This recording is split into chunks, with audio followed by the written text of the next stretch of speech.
إن الحمد لله نحمده ونستعينه ونستغفره ونتوب إليه. أشهد أن لا إله إلا الله وحده لا شريك له، وأشهد أن محمدا عبده ورسوله. اللهم صل وسلم على نبينا محمد وعلى آله وصحبه ومن دعا بدعوته إلى يوم الدين.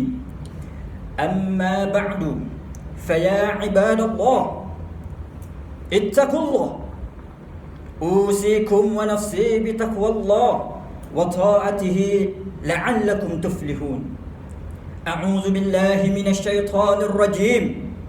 ومن آياته أن خلق لكم من أنفسكم أزواجا لتسكنوا إليها وجعل بينكم مودة ورحمة إن في ذلك لآيات لقوم يتفكرون. Sidang jemaah yang dirahmati Allah, marilah kita bertakwa kepada Allah Subhanahu wa Ta'ala dengan mengikuti setiap perintahnya dan memelihara diri daripada melakukan larangannya. Inilah jaminan kebahagiaan hidup kita di dunia maupun hidup kita di akhirat nanti. Mimbar pada hari ini akan membicarakan khutbah yang bertajuk Membina Keluarga Bahagia. Sidang jemaah yang dirahmati Allah, setiap manusia inginkan kebahagiaan dalam hidup. Keluarga yang bahagia sememangnya menjadi impian setiap mereka yang berumah tangga. Inilah hikmah di sebalik perkahwinan, sebagaimana firman Allah Subhanahu wa Ta'ala dalam surah Ar-Rum ayat 21 yang telah dibacakan sebentar tadi, yang bermaksud, dan di antara tanda-tanda yang membuktikan kekuasaannya dan rahmatnya bahawa Ia menciptakan untuk kamu, yakni wahai kaum lelaki, isteri-isteri dari jenis kamu sendiri, supaya kamu bersenang hati dan hidup mesra dengannya, dan dijadikannya di antara kamu, yakni suami isteri, perasaan kasih sayang dan belas kasihan. Sesungguhnya yang demikian itu mengandungi keterangan-keterangan yang menimbulkan kesedaran bagi orang-orang yang berfikir. Ayat ini menjelaskan kepada kita tujuan sebenar penciptaan pasangan kita adalah untuk hidup bahagia dan berkasih sayang antara satu sama lain, sebagai sebuah keluarga sakinah yang sentiasa berada di bawah naungan Allah Subhanahu wa Ta'ala. Apabila hilang nilai kasih sayang dalam perhubungan, maka bermulalah bibit-bibit perpecahan dan keretakan, dan akhirnya mengundang penceraian. Sidang jemaah yang dirahmati Allah, dalam membina kebahagiaan rumah tangga, ayo contohilah Rasulullah sallallahu alaihi wasallam dalam memimpin isteri dan anak-anak baginda menjalani kehidupan berkeluarga. Justru renungilah kembali peranan masing-masing. Renungilah kembali peranan tuan-tuan yang sudah berumah tangga. Renungilah kembali peranan tuan-tuan yang bergelar seorang suami maupun yang bakal bergelar seorang suami. Oleh itu, jalankan tanggungjawab dengan sebaik-baiknya. Suami dan bapa yang bertanggungjawab memainkan peranan dalam menentukan hala tuju rumah tangga. Yang paling utama, tuan-tuan, ketaatan kepada Allah Subhanahu wa Ta'ala mestilah diutamakan dalam setiap perkara. Sememangnya kehidupan alam berumah tangga tidak dapat lari dari badai ujian dan pancaroba.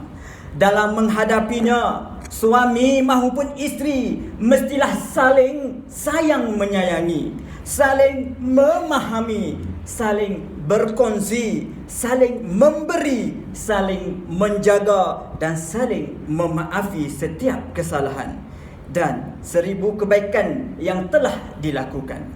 Elakkan perceraian dijadikan sebagai jalan penyelesaian. Mudah untuk kita mengakhiri masalah dalam rumah tangga. Jika perceraian adalah jalan untuk kita berpisah, itu tidak boleh dijadikan sebagai alasan untuk kita selesaikan masalah rumah tangga kita. Oleh itu, tingkatkan kebersamaan dalam melakukan aktiviti keluarga. Mulakan dengan amalan solat berjemaah, tuan-tuan. Ayo, bermula pada malam ini, lakukan solat berjemaah bersama keluarga kita. Terapkan budaya ilmu serta manfaatkan ruang dan masa yang berkualiti bersama mereka. Hasilnya, hubungan kita semakin erat. Komunikasi bertambah baik dan persefahaman antara satu sama lain semakin meningkat. Renungkan hadis yang diriwayatkan oleh Ibnu Majah daripada Ibnu Abbas. Nabi SAW bersabda, khairukum, sebaik-baik kalian, li ahlihi wa ana khairukum li ahli. Yang baik adalah kepada ahli keluarganya.